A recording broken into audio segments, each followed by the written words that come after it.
няма да има мигранти от Япония или от Русия или от Китай. Когато говорим за имигранти, дали са полезни или вредни за Европа и за България днес, конкретно питаме дали имигрантите от Субсахарска Африка, Ирак и Афганистан са полза или вреда за България и Европа днес. Нещо, което Иван Кръстев, философа, беше казал преди известно време. Днес в демокрациите не само народите си избират правителствата, а все повече и повече правителствата си избират народите. В тази порочна схема, в която с законов акт можеш да промениш състава на своя народ и състава на електората си, налагаш вреда върху останалите.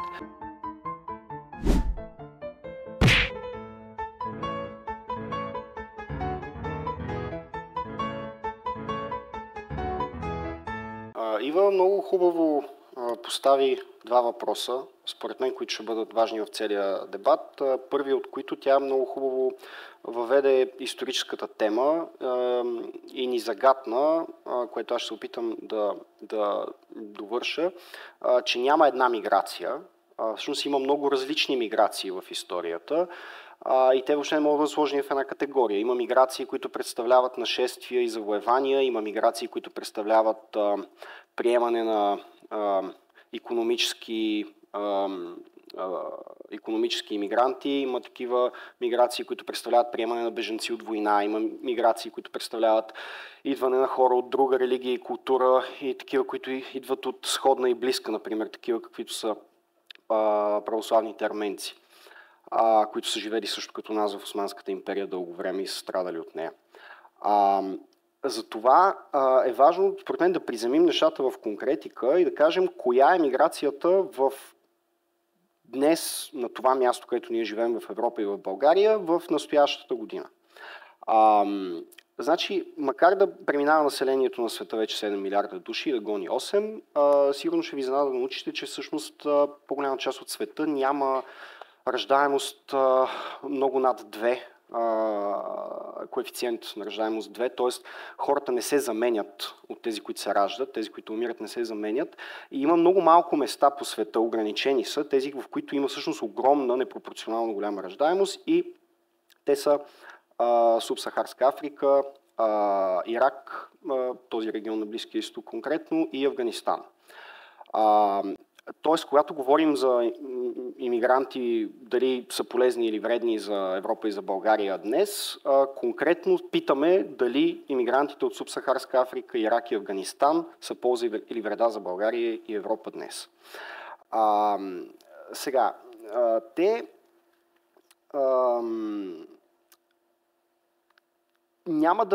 мисълта ми няма да има мигранти от Япония или от Русия или от Китай.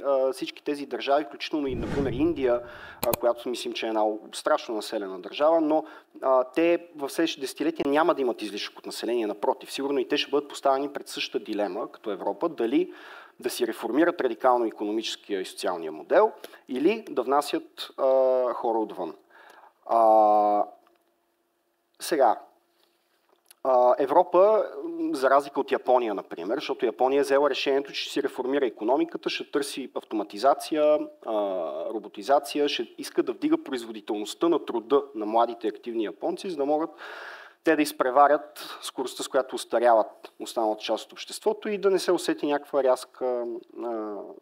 рязък срив в стандарта на живот. Само че Европа е избрала обратния модел. Тук е на власт една политическа класа, която не иска да прави такива реформи и тя предпочита да внася чужденци. И това е един вид миграция от всички тия исторически уникални видове миграция, което е най-близо до трафик на хора. Защото това, което получава се една порочна симбиоза между политици, които не искат да правят реформи, така както в България, съвършено са неспособни, нямат нито волята, нито компетентността да реформират пенсионната и здравната система и те казват няма хора.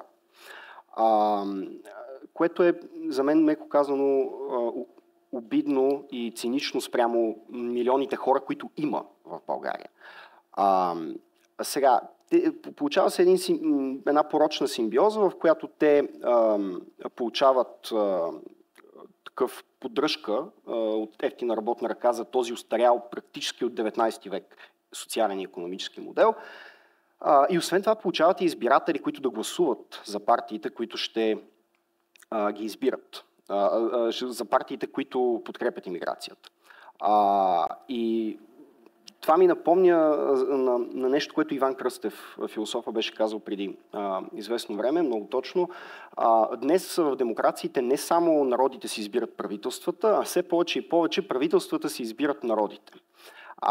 И в тази порочна схема, в която с законов акт можеш да промениш състава на своя народ и състава на електората си, ти действително, според мен, налагаш вреда върху останалите.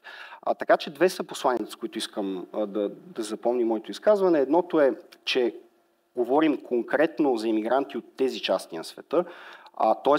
трябва да се постави разговор на тази плоскост. След малко Влади ще разкаже как взаимодейства тяхната култура с нашата и защо по една или друга причина те идват тук, не ходят в Китай, защото Китай също има нужда от работници, но там няма този демократичен, освен социалната държава, няма и този либерален политически модел.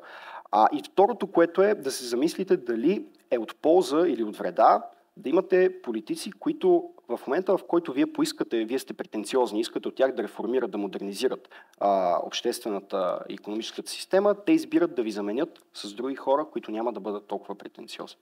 Благодаря.